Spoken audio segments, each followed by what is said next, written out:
Epa, gente linda, gente bella, mis amigos conectados en TikTok y en Twitch. Bienvenidos a una lecturita ñoña con alta producción. ¿Qué es esto? Tenemos hasta un estudio. Es un estudio falso, pero es un estudio porque el estudio de grabación sí es real. Muchísimas gracias a los amigos de Explodo, que me están apoyando en esta locura. Los conocimos gracias a los parceros de Mau D&D y me dijeron como, oye, si tienes alguna idea, así locochona, para hacer algo. Y yo les dije, ay, pues yo hago lecturas para la gente, no sé si quieren. Y ellos dijeron, vas, güey, hagamos una lectura, ¿qué? Vergas, hagamos esto. Yo dije, vamos. Entonces me copiaron la idea y hoy vamos a estar en la lecturita ñoña de mayor producción hasta ahora con uno de mis libros favoritos. Ustedes saben que no soy muy de cosas favoritas, pero cada que me dicen, oye, recomiéndame un libro así cortico que valga la pena, yo les digo, güey, te recomiendo Novecento de Alessandro Barico. Librazo. Es un libro además corto, es una historia bastante corta. Además, yo les digo, siempre he sido muy fan de los libros que se disfrutan más leyéndolos en voz alta, porque hay libros que están pensados para leerse en la mente, para que tú estés ahí solo, y hay libros que están pensados para leerse en voz alta, para que en la pronunciación de las palabras tú los disfrutes más. Autores que son muy buenos para leer en voz alta son generalmente toda la tanda del boom latinoamericano, son súper buenos para leer en voz alta. García Márquez, Vargas Llosa, Cortázar, son divertidos de leer en voz alta. Por el lado de habla inglesa, lo que es Edgar Allan Poe y Lovecraft siempre tuvieron un cuidado en utilizar palabras que tuvieran muchas T's y muchas R's, que son letras explosivas en la boca, y la pronunciación se hace bastante divertida. En el caso del libro que tenemos hoy, Alessandro Barico se pone a explorar algo que dijo él, me quedo así como a medio camino entre un monólogo teatral y entre una novela corta, y pues hice esto. Entonces hizo esta cosa que a mí me parece muy linda. Así que hoy, pues dándole la bienvenida a toda la gente que está llegando, de nuevo agradeciéndole a los parceros de Explodo, en una lecturita que tiene pues más producción, más luces y ahorita un cambio de camerino. Para los que van llegando por primera vez, sean ustedes bienvenidos. Toda pregunta que tengan, váyanla haciendo sin ningún problema. Que por acá tengo a alguien que por interno en mi mente me estará contando qué pregunta interesante llega mientras ustedes se van acomodando y tal. Una vez que arranquemos lectura, ya saben, a lo más solo hacemos un par de pausas para responder una que otra preguntita muy relacionada a la lectura.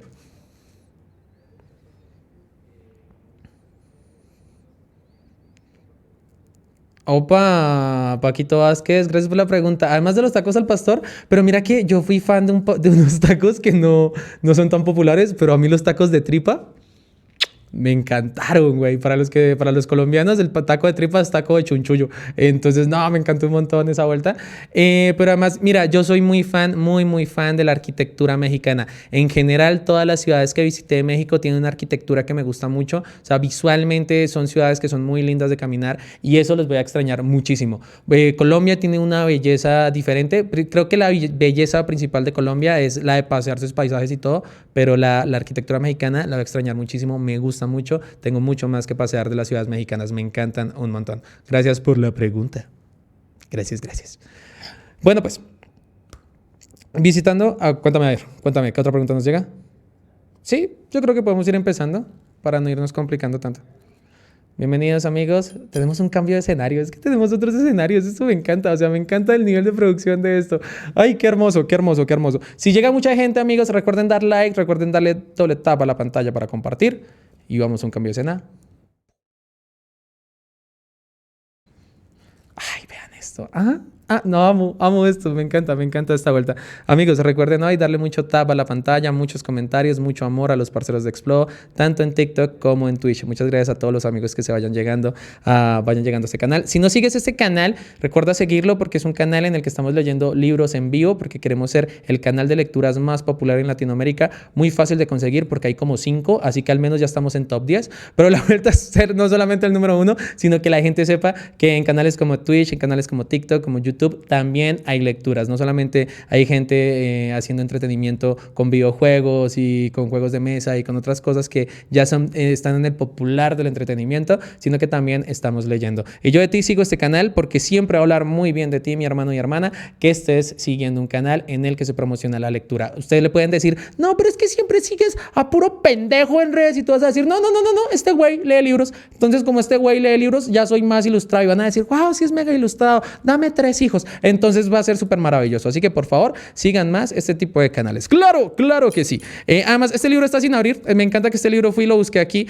Tienen que saber que encontrar copias de Novecento siempre es un poco difícil porque la única editorial en español que trabaja este tipo de autores es Editorial Anagrama, editorial española que me cae muy bien porque es una relación amor-odio con Anagrama, porque han traducido muchos autores que son difíciles de conseguir en español, autores como Douglas Adams, autores como Charles Bukowski, autores como Alessandro Barico, los tiene Anagrama. El único problema con Anagrama es que Anagrama cree que todo el mundo habla de hostias y joder y tío y gilipollas. Ese es el único problema con Anagrama. Si Anagrama se quitara ese problemita, sería la editorial que por mucho quisiera más yo. Pero de todas maneras siempre va a estar en mis placeres, en mis amores, por siempre traducir estos libros que son difíciles de conseguir. Para los que estén en Colombia y no lo sepan, conseguir ahorita Anagrama en Colombia está bastante difícil, pero aquí en México lo distribuye Océano. Entonces si vas a lugares donde se consigan libros de Océano, vas a poder conseguir Anagrama. Y dentro de los libros recomendados, siempre les voy a recomendar Alessandro Barico. Alessandro Barico es autor italiano. Tiene varias novelas que me gustan, entre ellas Novecento, obviamente, que la tenemos acá hoy, una lectura de hora y media, más o menos es lo que tenemos por delante. Tiene Seda, que es otra obra que está buenísima. Dicen que la más popular y la que más le gusta a la gente de Alessandro es Océano Mar. Particularmente, yo no soy tan fan de Océano Mar. Creo que en Océano Mar todavía él se está explorando como escritor y no logra unas cosas que logra más adelante. Pero de Océano Mar rescato muchísimo el capítulo 7. O sea, si vale la pena leer un capítulo de un libro, es el capítulo 7 de Océano Mar, que es una joya, pero es precioso. O sea, si hacemos una lectura de Océano Mar, lo más probable es que sea solamente el capítulo 7. Y si me lo piden mucho en comentarios, después les hago un resumen en un video del capítulo 7 que presenta... Océano Mar es un libro particular y voy a hablar un momento de Océano Mar porque se relaciona con Novecento, y es que Océano Mar lo que hace es presentar un montón de personajes particulares, un montón de personajes que juegan dentro del realismo mágico, y en el capítulo 7 nos presentan dos personajes particulares. Uno es un almirante cuya labor es, o sea, imagínense esto antes de que existiera el internet, antes de que existiera incluso el telegrama, un almirante que le llegan cartas del mundo, y las cartas hablan de lugares que parecen inexistentes, de penínsulas que están llenas de hielo o un barco que aparece en la mitad de la nada y desaparece. La labor de este almirante es definir de estas cosas que le envían qué es verdad y qué no lo es. Ese es el trabajo de este man y por eso es un almirante, porque él logra distinguir qué cosas van a ser ciertas y qué cosas no son, y le avisa al reino esto es verdad y esto no. Este es el trabajo del man. Pues resulta que un día le traen a un man que conoce una tierra que este almirante ya buscando por mucho tiempo, que es una tierra como un Wakanda, para que me entiendan. Es como un Wakanda, pero de fantasía, o sea, aún más de fantasía que Marvel. O sea, antes de que Marvel sacara Wakanda, Alessandro Barico saca esta tierra mágica que no me acuerdo ahorita cómo se llama, pero este almirante lleva mucho tiempo buscando esta tierra y conoce por fin a un man que conoció a esa tierra. Entonces le pregunta por la tierra. Y aparece este otro personaje que tiene una particularidad, y es que él no habla muy poquito, pero él tiene la capacidad de hablar en la mente de la gente, y eso también lo hace supremamente particular. Y hay una frase que es con la que este almirante decide tenerlo dentro de su hacienda, y es que cuando él le pregunta cómo es esa tierra, o sea, si de verdad existe, él le dice algo así como esa ciudad no necesita defensas porque es tan bella que su belleza ya la protege de cualquier ataque. Es como lo que le dice. Y después llegan a un acuerdo para irle contando poco a poco más cosas de esa ciudad. Y todo eso ocurre en ese capítulo 7 y les estoy contando aquí como apenas el primer cuarto de ese capítulo 7. Es bellísimo. Pero en ese libro se exploran varios personajes bastante interesantes, y uno de los personajes que Alessandro Barico quiso colocar en Océano Mar, pero al final no lo puso, fue Novecento, que es el protagonista de esta obra. El personaje le pareció tan bonito que él dijo, creo que este personaje merece un libro solamente para él, que pasa muchas veces con los personajes, y es que los personajes empiezan a tomar vida y empiezan a pedirle más tinta a los autores, y el autor tiene que decir al final, no, me toca darle más cinta a esto, más hilo a esto, y le hago un libro completo. Entonces aparece Novecento. Entonces ya vamos entrando a la lectura de este libro. Voy a leer primero la contraportada, como es usual, y una vez leamos la contraportada, pues ya nos metemos en la lectura del libro. Con ustedes, Novecento de Alessandro Barico. Muchas gracias por acompañarme, amigos, en esta lectura del día de hoy. Contraportada. En los años de entreguerras, un transatlántico, el Virginian, recorría las rutas entre Europa y América con su carga de millonarios, de turistas y de emigrantes. En el Virginian tocaba cada noche. Un pianista extraordinario llamado Novecento, con una técnica maravillosa, capaz de arrancar notas mágicas inauditas. Se hablaba de su insuscitado duelo pianístico nada menos que con Jelly Roll Morton, el inventor del jazz. Se decía que el melancólico pianista había nacido en el barco, que jamás se había bajado del barco. Se decía que nadie sabía la razón de eso. Esto es un monólogo teatral recientemente llevado al cine por Giuseppe Tornatore. Este recientemente es de hace 20 años, esa película es de los 90, pero pues Anagrama al parecer nunca actualizó esto en las reimpresiones del libro, con el título de La leyenda del pianista en el océano, del que Alessandro Arico ha afirmado, más que un texto teatral, lo considero una novela corta o un relato largo, surgido tras la estela de Océano Mar, del que ya les acabo de hablar, como si en esa novela no hubiera podido contar todas las historias que quería.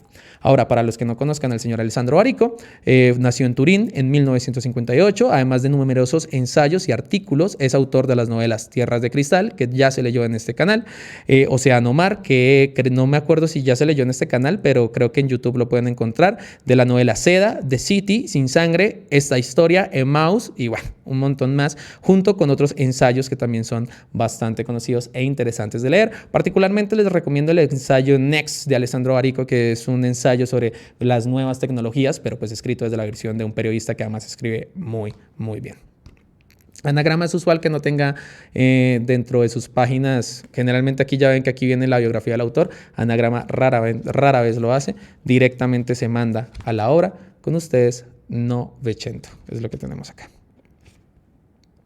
Novecento, un monólogo. Escribí este texto para un actor, Eugenio Allegri, y un director, Gabriel Basís. Con él montaron un espectáculo que se estrenó en el Festival de Asti en julio del presente año, 1994. No sé si esto es suficiente para decir que he escrito un texto teatral, pero lo dudo. Ahora que lo veo en forma de libro, me parece sobre todo un texto que se mantiene en el vilo entre una auténtica puesta en escena y un relato para leer en voz alta. No creo que exista un nombre para textos de esta clase. De todos modos, poco importa. A mí me parece una historia hermosa que vale la pena contar y me gusta pensar que alguien la leerá. Me parece una introducción muy bonita. Dentro de las introducciones de libros, dentro de las dedicatorias para libros, o sea, esta me parece de las más bonitas porque es realmente una petición del autor a la gente que tome el libro y espero que lo lean. Espero, no que les guste o que no, solamente espero que lo lean. Septiembre de 1994, la dedicatoria oficial es muy corta, es para Bárbara. Y arranca así. Siempre sucedía lo mismo. En un momento determinado alguien levantaba la cabeza y la veía. Es algo difícil de comprender. Es decir, éramos más de 1000 en aquel barco, entre ricachones de viaje, emigrantes, gente rara y nosotros. Y sin embargo, siempre había uno solo, uno que era el primero en verla. A lo mejor estaba allí comiendo, paseando simplemente en el puente. A lo mejor estaba allí colocándose bien los pantalones, levantando la cabeza un instante, echaba un vistazo al mar y la veía. Entonces se quedaba como clavado en el lugar en que se encontraba. El corazón le estallaba en 1000 pedazos y siempre, todas las malditas veces, lo juro, siempre, se volvía hacia nosotros. Se volvía hacia todo el barco, se volvía hacia todos y gritaba suave y lentamente: América. Después permanecía allí inmóvil, como si tuviera que salir en una fotografía, con cara de haber hecho él a América él mismo. Por las tardes, después de trabajar y los domingos, se había hecho ayudar por su cuñado, un albañil, buena persona. Al principio tenía pensado algo con aglomerado, pero luego le fue cogiendo el tranquilo y se hizo él solo las Américas. El primero en ver América. En cada barco hay uno. Y no hay que pensar que son cosas que ocurren por casualidad, no. Y ni tan siquiera es cuestión de dioptrías. Es el destino ver primero a América. Son gente que desde siempre tuvieron ese instante impreso en su vida y cuando eran niños podías mirarlos a los ojos y si te fijabas bien ya veías a América preparada para saltar, para deslizarse por los nervios y la sangre y yo qué sé, hasta el cerebro y desde allí a la lengua, hasta dentro de aquel grito ¡América! Ya estaba allí, en aquellos ojos, desde niño, toda entera, América. Allí esperando. Eso me lo enseñó Danny Woodman, Didi Lemon, Novecento, el pianista más grande que ha tocado en el océano. En los ojos de la gente puede verse lo que verán, no lo que han visto. Así lo decía puede verse lo que verán. Yo he visto muchas Américas. 6 años en aquel barco, 5, 6 viajes al año de Europa a América y de regreso, siempre en remojo en el océano. Cuando bajabas a tierra ni siquiera te veías capaz de mear derecho en el váter. Él estaba quieto, pero tú seguías balanceándote. Porque es posible bajarse de un barco, pero el océano... Cuando subí tenía 17 años y solo había una cosa que me importaba en la vida: tocar la trompeta. Eso era todo. Así que cuando me enteré de la historia esa de que estaban buscando gente para el barco a vapor, el Virginian, que estaba en el puerto, me puse en la cola, la trompeta y yo, enero de 1927. Ya tenemos músico, dijo el tipo de la compañía. Lo sé. Y me puse a tocar. Se quedó allí mirándome, fijamente, sin mover ni un músculo. Esperó a que acabara sin decir una palabra. Y después me preguntó: ¿qué era eso? No lo sé. Se le iluminaron los ojos. Cuando no sabes lo que es, mi amigo, eso es jazz. Después hizo algo raro con la boca. Quizás era una sonrisa. Tenía un diente de oro justo aquí, tan en el centro que parecía que lo había puesto en el escaparate para venderlo. Van como locos por esa música ahí arriba. Ahí arriba quería decir en el barco, y aquella especie de sonrisa quería decir que me habían contratado.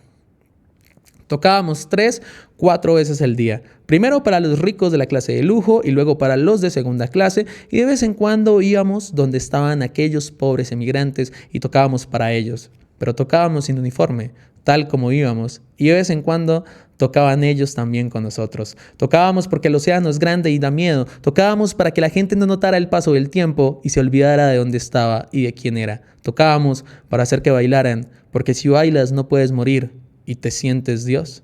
Y tocábamos ragtime. El ragtime porque es la música con la que Dios baila cuando nadie la ve. Ragtime porque es la música que Dios bailaría si fuera negro. Este libro tiene varias señas de actuación, o sea, como de teatro, así que les leo una.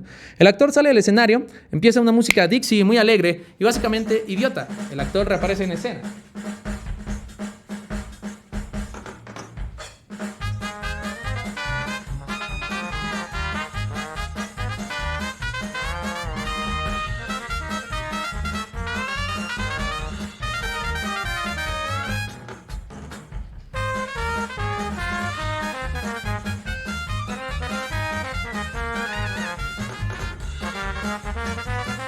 Ladies and gentlemen,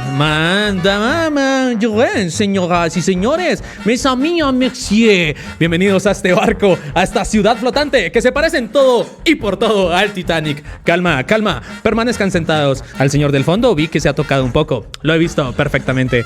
Bienvenidos al océano. Por cierto, ¿qué hacen ustedes aquí? Me apuesto a lo que sea que tenían a sus acreedores pisándoles los talones. Llegan con unos 30 años de retraso a la fiebre del oro, ¿saben? Querían ver el barco y luego no se han dado cuenta de que había partido.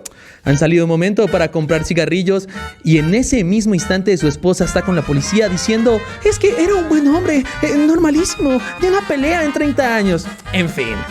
¿En qué demonios están pensando? ¿Qué están haciendo aquí? A 300 millas de cualquier jodidísimo lugar del mundo y a 2 minutos del próximo ataque de vómito. Pardon, madame, bromeaba. Fíjese usted, en este barco se va como una bola sobre el billar del océano. ¡Tac! Solo faltan 6 días. ¡Tac! 2 horas y 47 minutos y clock a la troneta, Nueva York. No creo que haga falta explicarles cómo es este barco. En muchos sentidos, es un barco extraordinario y en definitiva único. Al mando del capitán Smith, conocido claustrofóbico y hombre de gran sabiduría, seguramente habrán notado que vive en una lancha de salvamento. Trabaja para todos ustedes un equipo prácticamente único de profesionales, absolutamente fuera de lo común. Paul Sienicki, timonel, ex sacerdote polaco, medium, sanador, ciego, por desgracia. Bill Young, telegrafista, gran jugador de ajedrez, zurdo, tartamudo. El médico de a bordo, el Doc Klauser Mainspins Wegensdorf Fentag. Como le surja llamarlo, lo tienen claro. Pero sobre todo, Monsieur Pacdin. Monsieur Pacdin es nuestro chef, directamente procedente de París. a donde, por otro lado, regresó de inmediato tras comprobar en persona la curiosa circunstancia de que este barco carece de cocinas, como ha podido notar sutilmente, entre otros, Monsieur Camembert, del camarote 12, que hoy se ha quejado con nosotros al encontrar su lavado lleno de mayonesa. Cosa rara, porque normalmente en los lavados metemos los embutidos. Todo esto debido a la ausencia de cocinas, hecho que hay que atribuir, por otro lado, a la ausencia en esta nave de un auténtico cocinero, como lo era sin duda Monsieur Pardin, quien regresó a París, de donde procedía directamente con la ilusión de encontrar a bordo cocinas que, la verdad sea dicha y siendo fieles a los hechos, aquí en definitiva no tenemos. Y todo esto gracias al simpático olvido del diseñador de este barco, el insigne ingeniero Camilleri, anoréxico de fama mundial, a quien ruego le dediquen su más caluroso aplauso. La banda está en primer plano y créanme, no encontrarán ustedes barcos como este en ningún sitio. A lo mejor, si buscan durante años, encontrarán a un capitán claustrofóbico, a un timonel ciego, a un telegrafista tartamudo, a un doctor de nombre impronunciable, todos juntos en una misma nave, sin cocinas. Podría ser, pero lo que nunca más volverá a ocurrir, de eso pueden estar seguros, es que se encuentren sentados con el culo sobre 10 centímetros de butaca y centenares de metros de agua en el corazón del océano, teniendo ante los ojos el milagro, en las orejas la maravilla y en los pies el ritmo y en el corazón el sonido de la única, inimitable e infinitamente maravillosa Atlantic Jazz Band. La banda en primer plano, el actor presenta a los músicos uno a uno y a cada nombre le sigue un breve solo.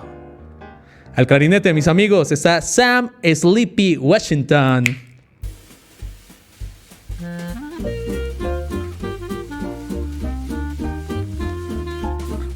Al banjo, gente, está Oscar de la Guerra.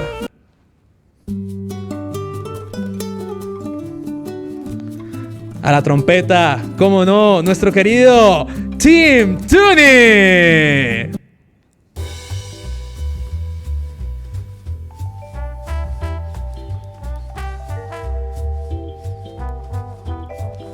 Con el trombón tenemos a nada más y nada menos que al propio Jean Brett Gallup.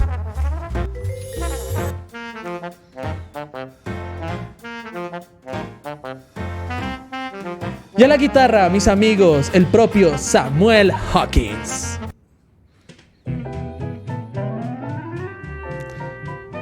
Y finalmente, al piano, nada más y nada menos que Danny Budman, T. Lemon 900, el más grande de todos. La música se interrumpe bruscamente, el actor abandona el tono de presentador y, hablando, se quita el uniforme de músico. Lo era de verdad. 900, mis amigos, era el más grande. Nosotros tocábamos música. 900, wow. 900 tocaba algo distinto. Él tocaba y aquello no existía antes de que él lo tocara. ¿De acuerdo? O sea, se los juro, no estaba en ningún sitio. Y cuando él se levantaba del piano, eso que había creado desaparecía. Ya no estaba. Para siempre se había ido. Danny Budman, T.D. Lemon 900. La última vez que lo vi estaba sentado sobre una bomba. Y no es un eufemismo. Estaba sentado sobre una bomba. En serio, estaba sentado sobre una carga de dinamita así de grande. Es una larga historia. Él decía: no estás jodido verdaderamente mientras tengas una buena historia a cuestas y alguien a quien contársela. Él sí que tenía una buena historia. 900 era su buena historia. Delirante, a decir verdad, pero hermosa. Y aquel día, sentado sobre toda aquella dinamita, él me regaló esa historia a mí. Porque yo fui su mejor amigo y he hecho tonterías. Y si me ponen boca abajo, como saldrá, nada saldrá de mis bolsillos. Hasta la trompeta vendí, todo. Pero aquella historia es invendible. Esa no la he perdido. Todavía la tengo aquí, tan límpida e inexplicable como tan solo lo era la música cuando en mitad del océano la tocaba el piano mágico de Danny Budman, T.D. Lemon 900. El actor se va entre bastidores, se escucha a la banda hasta que finaliza. Cuando se apaga el último acorde, el actor reaparece en el escenario. Quien encontró a T.D. Lemon fue un marinero que se llamaba Danny Budman. Se lo encontró una mañana, cuando ya todos habían bajado. En Boston. Lo encontró en una caja de cartón. Tendría unos 10 días no más. Ni siquiera lloraba. Estaba en silencio en aquella caja con los ojos muy abiertos. Lo habían dejado en el salón de baile de primera clase, encima del piano, pero no tenía aspecto de ser un recién nacido de primera clase. Y esas cosas solían hacerlas los emigrantes. Parir a escondidas, en algún lugar del puente, y después abandonar allí a los niños. No lo hacían por maldad. Aquello era solo miseria. Pura miseria. Algo parecido a lo que ocurría con la ropa. Todos subían con parches hasta en el trasero. Todos con su traje, el único que tenían, gastado por todas partes. Pero después, cosa curiosa, como América es América, al final los veías bajar a todos bien vestidos, incluso los hombres con corbata y los niños con unas camisetas blancas. En fin, se las arreglaban estupendamente en aquellos 20 días de navegación, cosían y cortaban. Al fin, no encontrabas ni una sola cortina en el barco, ni una sábana, nada. Se habían hecho el traje bueno para América, toda la familia. ¿Y qué ibas a decirles? En fin, que de vez en cuando tocaba también un niño, que para un emigrante es una boca más que alimentar y un montón de problemas en la oficina de inmigración. Los dejaban en el barco, en cierto sentido, a cambio de las cortinas y las sábanas. Con aquel niño tenía que haber pasado lo mismo. Debieron de decirse, si lo dejamos sobre el piano de cola en el salón de baile de primera clase, a lo mejor se lo lleva consigo algún ricachón y será feliz toda su vida. Era un buen plan. Funcionó a medias. No se hizo el rico, pero sí se hizo pianista. El mejor, lo juro. Se hizo el mejor pianista. En fin, el viejo Woodman se lo encontró allí. Buscó algo que le dijera quién era el niño, pero solo encontró una nota en el cartón de la caja, escrita con tinta azul. Y decía T.D. Limony. Había también una especie de dibujo de un limón, también en tinta azul. Danny era un negro de Filadelfia, un hombre maravilloso. Cogió al niño en brazos y le dijo, "Hello, Lemon". Y en su interior, algo estalló. Algo así como la sensación de que había sido padre. Durante toda su vida mantuvo que lo de TD significaba realmente "Thanks, Danny". Gracias, Danny. Era absurdo, pero él se lo creía de verdad. Habían dejado allí aquel niño para él. Y él se lo encontró. Estaba convencido de ello. TD significaba "Thanks, Danny". Un día le llevaron un periódico. Había un anuncio de un hombre con cara de idiota y un bigote fino de Latin lover. Y había dibujado un limón así de grande. Al lado estaba escrito, Tano D'Amato, el rey de los limones. Tano D'Amato, TD, limones, el rey. Y algo parecía un certificado o un premio o qué sé yo. Tano D'Amato. El viejo Woodman ni se inmutó. ¿Quién es este maricón?, preguntó, y pidió que leyeran el periódico porque junto al anuncio estaban los resultados de las carreras. No es que apostara en las carreras, le gustaban los nombres de los caballos. Eso es todo, tenía una verdadera pasión por esos nombres. Siempre te decía, mira este de aquí, corrió ayer en Cleveland, mira, le han puesto Liante. ¿Tú crees? O sea, ¿en serio es posible que pongan esos nombres? Y mira, Antes Mejor. El caballo se llama Antes Mejor. Es que es para partirse, tío. En fin, que le gustaban los nombres de los caballos. Tenía esa pasión, leer nombres de caballos. Le importaba un carajo quién ganaba la carrera. Eran los nombres lo que más le gustaba. A aquel niño empezó a ponerle el suyo. Su nombre, Danny Woodman, se lo puso. Fue el único acto de vanidad que se permitió en toda su vida. Después añadió T.D. Limon, como ponía en la nota que había en la caja. Danny Woodman, T.D. Limon, como ponía en la nota, porque decía que quedaba fino, eso de poner letras en mitad del nombre. Todos los abogados las tienen, confirmó Bertie Vaughn, un maquinista que había ido a parar a la cárcel gracias a un abogado que se llamaba John P.T.K. Wonder. Si se hace abogado, mato al niño, sentenció el viejo Woodman, aunque luego dejara las dos iniciales en el nombre, por lo que al final quedó Danny Woodman, T.D. Lemon. Era un nombre bonito. Lo analizaron un rato, repitiendo en voz baja, Danny Woodman, T.D. Lemon. El viejo Danny y los otros en la sala de máquinas con las máquinas paradas en el muelle del puerto de Boston. Bonito nombre, dijo al final el viejo Woodman, pero le falta algo, le falta chispa, le falta un gran final. Añadamos martes. Dijo Sam Stull, que trabajaba de camarero. ¿Lo has encontrado un martes? Pues llámalo martes. Danny se lo pensó un poco y luego sonrió. Mira, Sam, es buena la idea. Lo he encontrado el primer año de este nuevo y jodidísimo siglo, ¿no? Lo llamaré Novecento. Novecento. Novecento. Pero Dani, eso es un número. No, era un número. Ahora es un nombre. Este niño se llama Danny Woodman D.D. Lemon Novecento. Es perfecto. Es hermosísimo. Es un gran nombre. Sí, señor. Un gran nombre de verdad. Llegará lejos con un nombre como ese. Se asomaron a la caja de cartón. Danny Woodman D.D. Lemon Novecento los miró y sonrió. Se quedaron de piedra. Nadie se esperaba que de un niño tan pequeño pudiera salir tanta mierda. Danny Woodman siguió siendo marinero todavía otros 8 años más, 2 meses y 11 días. Después, durante una tormenta, en pleno océano, recibió el golpe de una polea enloquecida en mitad de la espalda. Tardó 3 días en morir. Estaba destrozado por dentro, no había manera de recomponerlo. Novecento apenas era un niño en aquel entonces. Se sentó junto a la cama de Danny y no se movió de allí. Tenía una montaña de periódicos viejos y durante 3 días, con un esfuerzo enorme, ese niño le leyó al pobre Danny, que estaba estirando la pata, todos los resultados de las carreras que encontró. Juntaba las letras como Danny le había enseñado, con el dedo sobre el papel del periódico y los ojos que no se apartaban ni un instante. Leía lentamente, pero leía.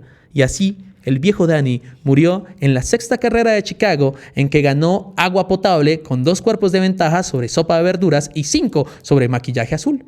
El hecho es que, con aquellos nombres, no pudo no reírse, y riéndose, Danny la palmó. Lo envolvieron en una lona y lo devolvieron al océano. En la lona, con pintura roja, el capitán escribió "Thanks, Danny".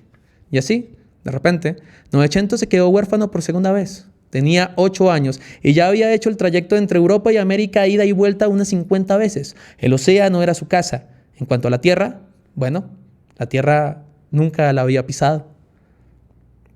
Claro, la había visto desde los puertos, pero bajado ni una sola vez.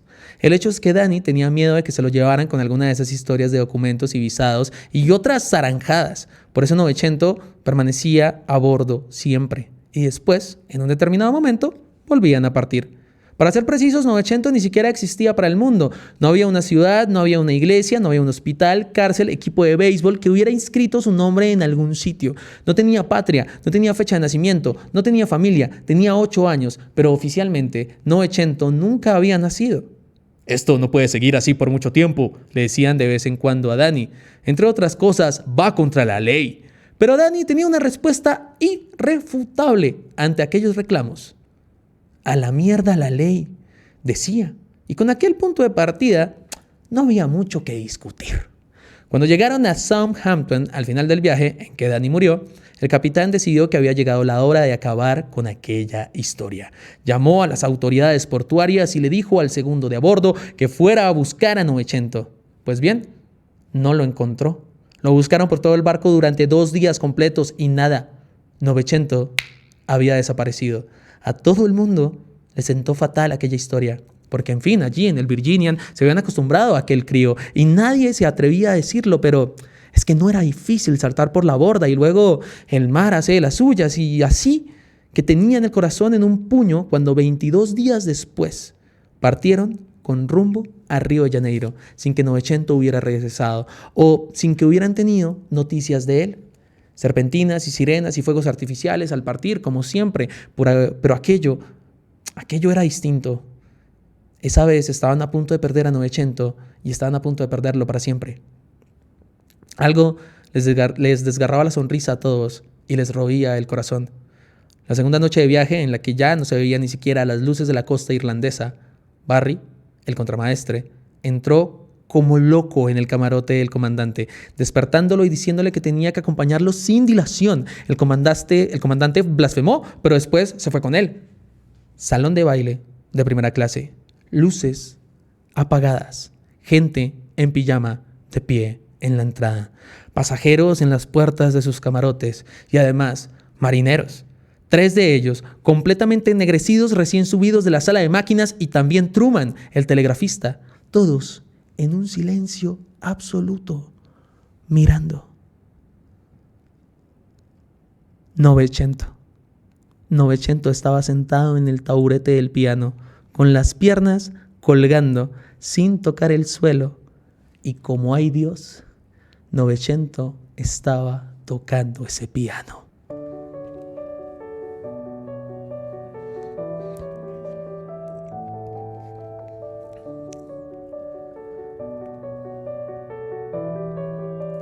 No sé qué demonios de música estaba tocando, pero era una música pequeña, era una música hermosa, no había trampa. Ese niño era el que estaba tocando, era en sus manos, en aquellas teclas, Dios sabe cómo, y había que oír lo que estaba saliéndole de ahí.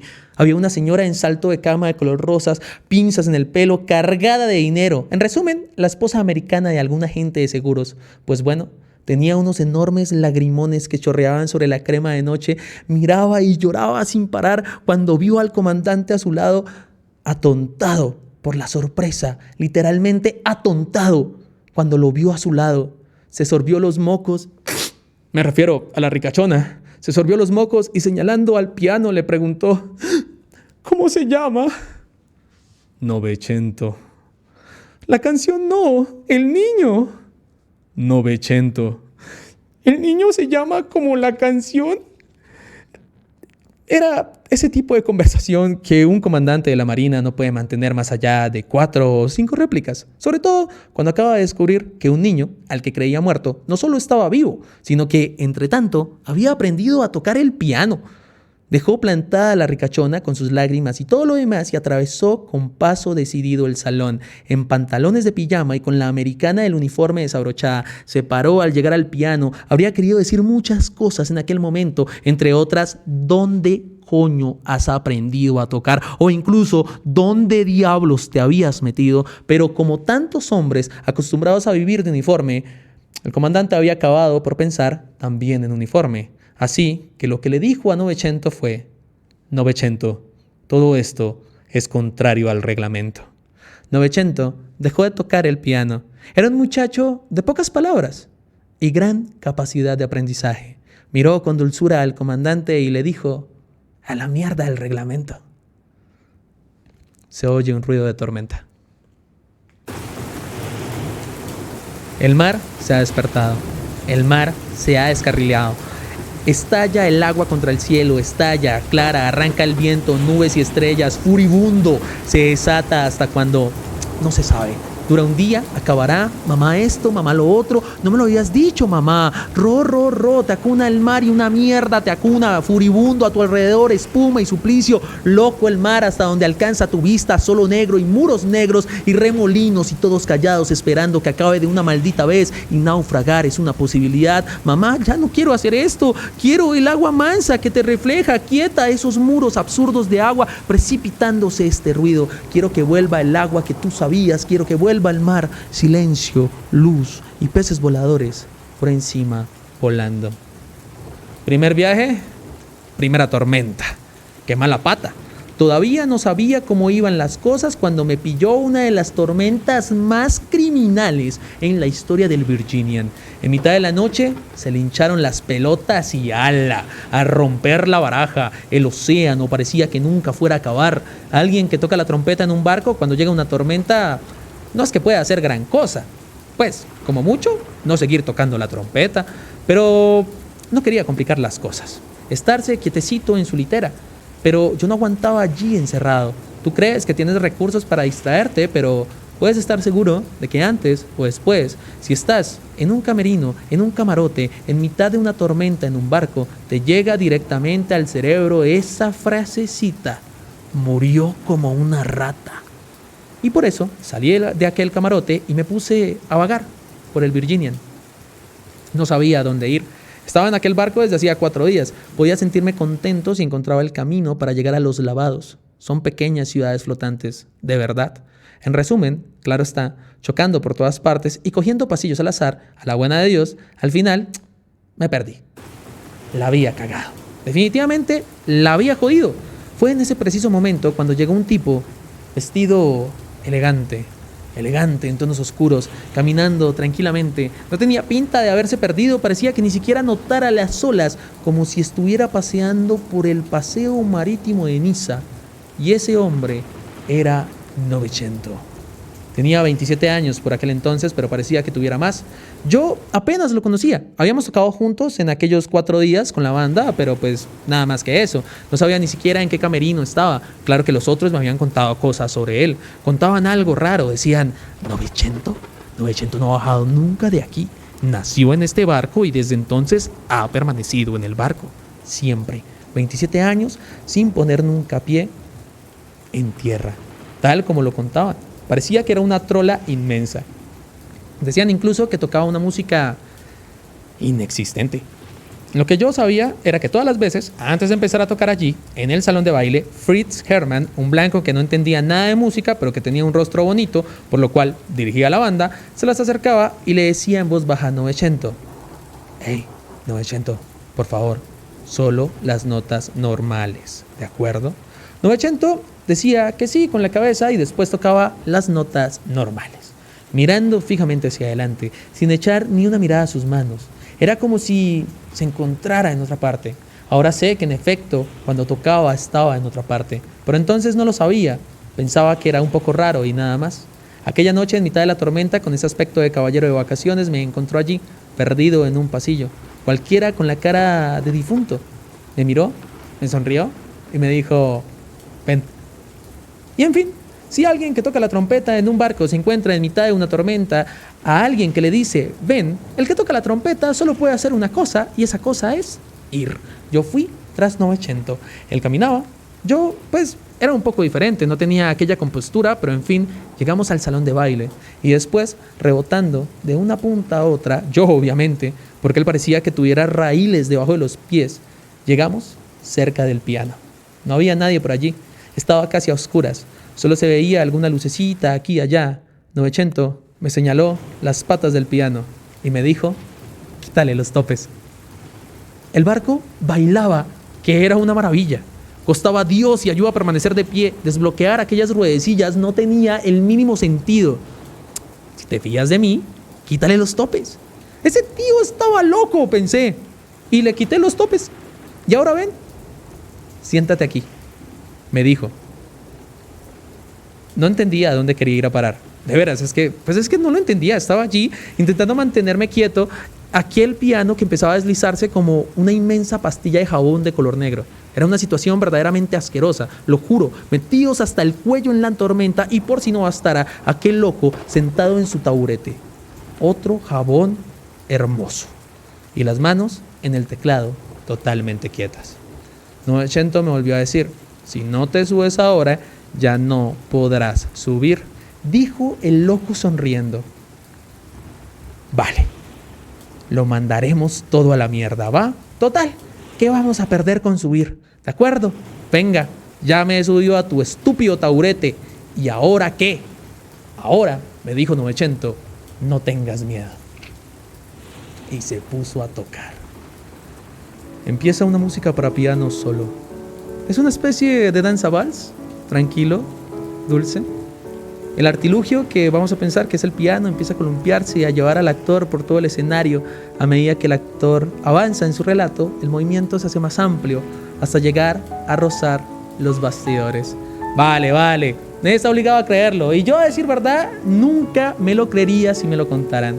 Pero la verdad de los hechos es que aquel piano empezó a deslizarse sobre la madera del salón de baile y nosotros íbamos detrás de él, con Novecento tocando, y no levantaba la vista de las teclas. Parecía en otra parte, y el piano seguía las olas, se iba y venía y giraba sobre sí mismo, se lanzaba directamente hacia los cristales, y cuando casi tocaba se paraba y caía dulcemente hacia atrás.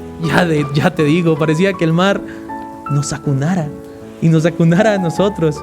Y yo no entendía un carajo, y Novecento tocaba y no paraba de tocar, y parecía claro que no tocaba simplemente. Ese hombre estaba conduciendo el piano, ¿de acuerdo? Conducía con las teclas, conducía con las notas, no lo sé, lo llevaba a donde quería. Era absurdo, pero es que así era. Y mientras danzábamos, vueltas y revueltas entre las mesas, rozando las lámparas y las butacas, comprendí que lo que estábamos haciendo en aquel momento, lo que de verdad estábamos haciendo, era bailar con el océano. Nosotros y él. locos bailarines y perfectos, abrazados en un vals turbulento sobre el dorado parquet de la noche. Oh, yes. Empieza a desplazarse con amplios movimientos por el escenario, sobre el artilugio con cara de felicidad, mientras el océano enloquece y el barco baila y la música del piano escande una especie de vals que, con diversos efectos sonoros, acelera, frena, gira, en fin, conduce. ¡Qué gran baile! Luego, tras la enésima acrobacia, se equivoca en una de sus maniobras y acaba de un salto tras los bastidores. La música intenta frenar, pero es demasiado tarde. El actor tiene solo tiempo para gritar: ¡Dios mío!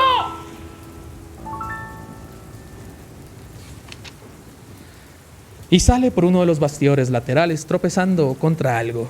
Se oye un gran golpe, como si hubiera acabado rompiendo una vidriera, una mesa del bar, un trencillo, cualquier cosa. Un estruendo impresionante. Un instante de pausa y de silencio. Después, por el mismo lateral por el que salió, reaparece el actor lentamente. Novecento dijo que todavía tenía que perfeccionar aquel truco.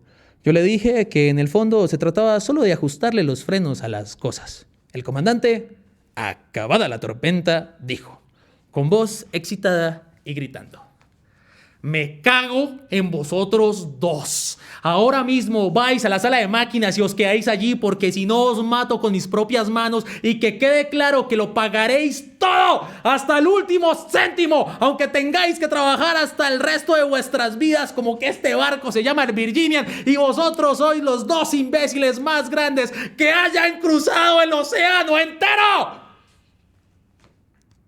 Ahí abajo, en la sala de máquinas, aquella misma noche, Novecento y yo nos hicimos amigos, uña y carne, y para siempre.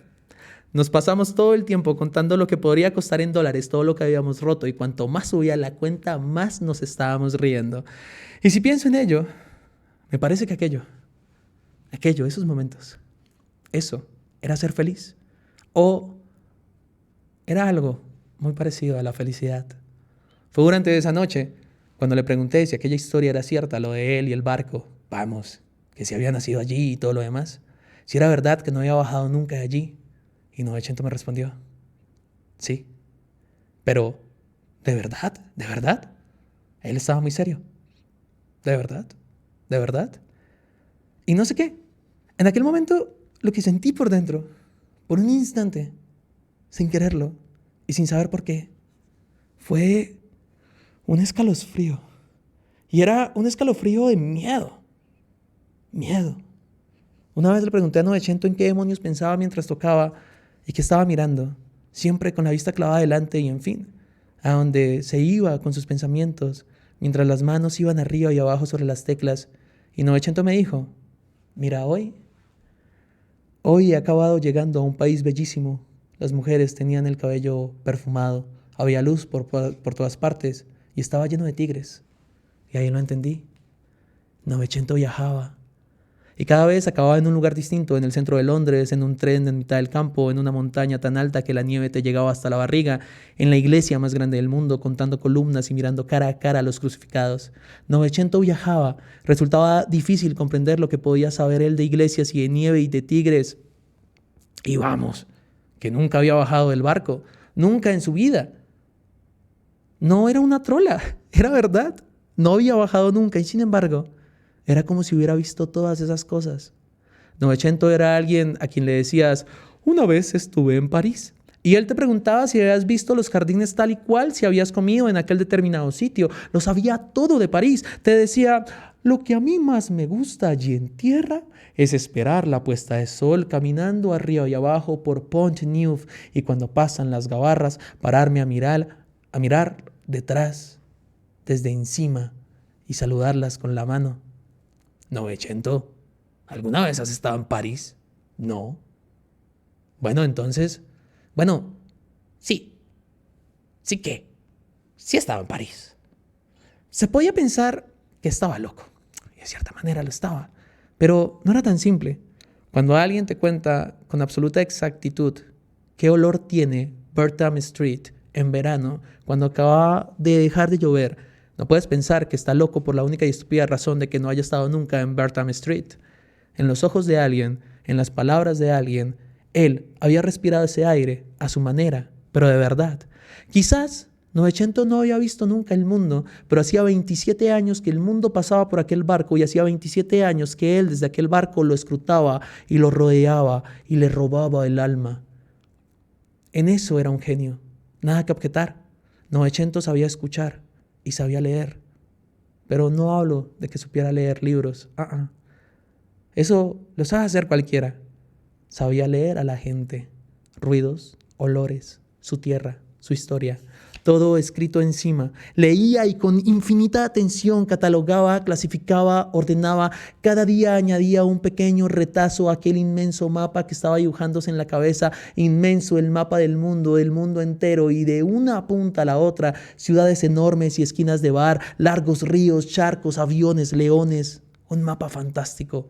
Después viajaba por su superficie de maravilla, mientras sus dedos se deslizaban sobre las teclas acariciando las curvas de un ragtime. Y se empieza a oír un ragtime melancólico. Tuvieron que pasar unos años, pero al final, un día, me armé de valor y se lo pregunté. Novecento, ¿por qué carajo no bajas una vez? Una vez. ¿Por qué? ¿Por qué no vas a ver el mundo con tus ojos, con tus propios ojos? ¿Por qué permaneces en esta prisión viajera? Podrías estar sobre Ponyuf mirando las gabarras y toda esa mierda. Podrías hacer lo que quisieras. Tocas el piano de fábula, hermano. Enloquecerían por ti. Ganarías un montón de dinero y podrías escoger para ti la casa más bella que existe. Incluso puedes construírtela en forma de este cochino barco. Pasando de todo, la pondrías donde quisieras, a lo mejor en medio de los tigres o en Bertram Street. Dios santo, no puedes pasarte toda tu vida andando arriba y abajo como un idiota. Tú no eres un idiota, tú eres grande, Novecento, y el mundo está ahí. Solo hay que bajar esa jodida escalerilla. Ya ves, 4 estúpidos escalones, joder. 1, 2, 3, 4, joder. Ahí está todo. Al final de esos escalones está todo. ¿Por qué no paras de una vez por todas partes y te bajas de aquí al menos una vez? Una sola vez. Novecento, ¿por qué no bajas, hermano? ¿Por qué? Fue un verano.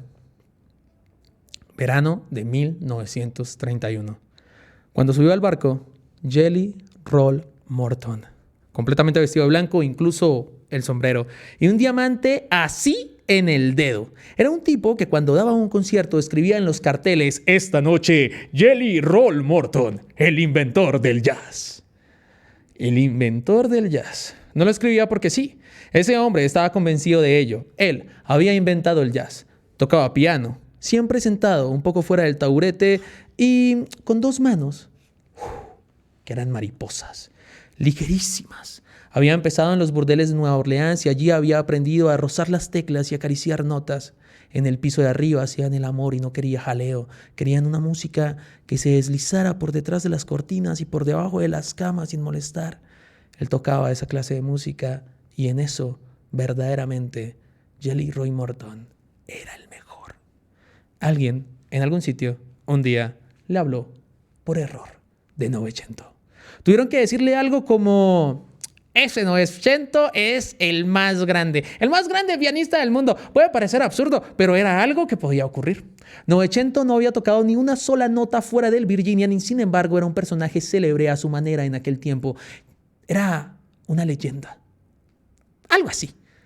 Los que bajaban de aquel barco hablaban de una música extraña y de un pianista que parecía que tuviera 4 manos por la cantidad de notas que tocaba. Circulaban historias curiosas, aunque a veces verdaderas, como aquella del senador americano Wilson, que había hecho todo el viaje en tercera clase porque era allí donde Novecento tocaba cuando no tocaba las notas normales, sino esas notas suyas, las que no eran normales. Tenía un piano allá abajo, iba por la tarde o ya entraba la noche. Primero escuchaba, quería que la gente cantara las canciones que sabía. De vez en cuando alguien sacaba una guitarra, una armónica y empezaban a tocar músicas que venían quién sabe de dónde. Novecento escuchaba. Después empezaba a rozar las teclas. Mientras los otros cantaban o tocaban, rozaba las teclas y poco a poco aquello se iba convirtiendo en una auténtica y verdadera interpretación. Salían sonidos del piano vertical negro y eran sonidos de otro mundo. Dentro estaba todo, todas a la vez, todas las músicas de la tierra. Era como para quedarse de piedra. Y de piedra se quedó el senador Wilson al escuchar aquello. Y aparte de la historia esa de la tercera clase, él, tan elegante, en mitad de aquel hedor, porque verdaderamente era hedor, aparte de esa historia, tuvieron que llevárselo a fuerza al llegar, porque si hubiera sido por el senador Wilson, se habría quedado a bordo escuchando a Novecento por el resto de los puñeteros años que le quedaban de vida.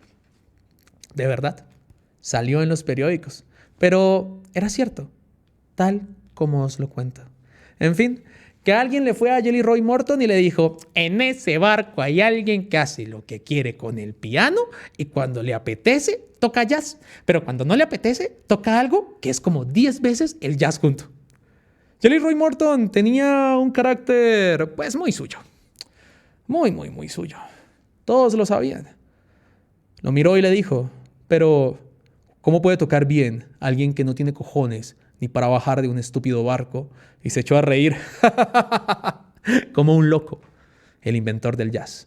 La cosa podía haber terminado ahí, pero hubo alguien que en ese momento le dijo: haces bien en reírte, Jelly, porque bastaría con que ese se dedicara a bajar para que tú tuvieras que volver a tocar en los burdeles como que Dios existe en los burdeles. Jelly Roll dejó de reír, sacó de su bolsillo una pequeña pistola con la culata en la cara, apuntó con ella a la cabeza del imbécil que había hablado y no disparó, pero dijo: ¿dónde coño está ese barco? Lo que se le había metido en la cabeza a ese hombre era un duelo. Por aquel entonces, eso se estilaba. Se desafiaban a piezas de virtuosismo y al final uno ganaba. Cosas de músicos, nada de sangre, pero bastante odio. Y odio verdadero. Bajo la piel, notas y alcohol. Podía durar incluso una noche entera. Era eso lo que se le había metido en la cabeza a Jelly Roll para acabar de una vez con esa historia del pianista sobre el océano y todas aquellas troladas para acabar de una vez. El problema era que Novecento, a decir verdad, nunca tocaba en los puertos y no quería tocar. Los puertos ya eran como un poquito de tierra y él no tocaba en tierra. Tocaba donde él quería y donde él quería era en mitad del mar, cuando la tierra solo es luces lejanas o un recuerdo, o a lo más, una esperanza. Así era él. Jelly Roll Morton blasfemó 1000 veces. Después pagó de su propio bolsillo el billete de ida y vuelta para Europa y subió al Virginian. Él, que no había pisado nunca un barco que no fuera el que recorría arriba y abajo el Mississippi.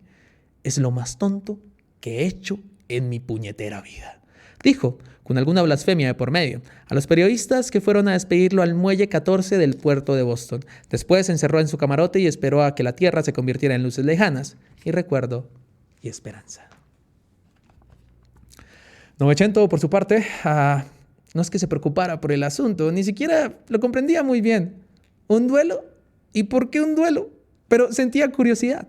Quería escuchar cómo demonios tocaba el hombre que inventó el jazz. No lo decía de bromas, creía de verdad que era el inventor del jazz. Creo que se le pasó por la cabeza que podría aprender algo nuevo. Así era él. Un poco como el viejo Danny. No tenía espíritu de competición. No le importaba un carajo saber quién ganaba. Era todo lo demás lo que lo maravillaba.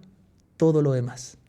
A las 21:37 del segundo día de navegación, con el Virginian marchando ligero a 20 nudos rumbo a Europa, Jelly Roll Morton se presentó en el salón de baile de primera clase, elegantísimo, de negro. Todos sabían muy bien lo que tenían que hacer. Los que bailaban se pararon. Los de la banda dejamos los instrumentos. El camarero sirvió un whisky. La gente enmudeció. Jelly Roll cogió el whisky, se acercó al piano, miró a Novecento a los ojos. No dijo nada, pero lo que se oyó en el aire fue: levántate de ahí. Novecento se levantó. Usted es el que inventó el jazz, ¿verdad? Así es. Y tú eres el que toca solo si tiene el océano bajo el culo, ¿verdad? Sí.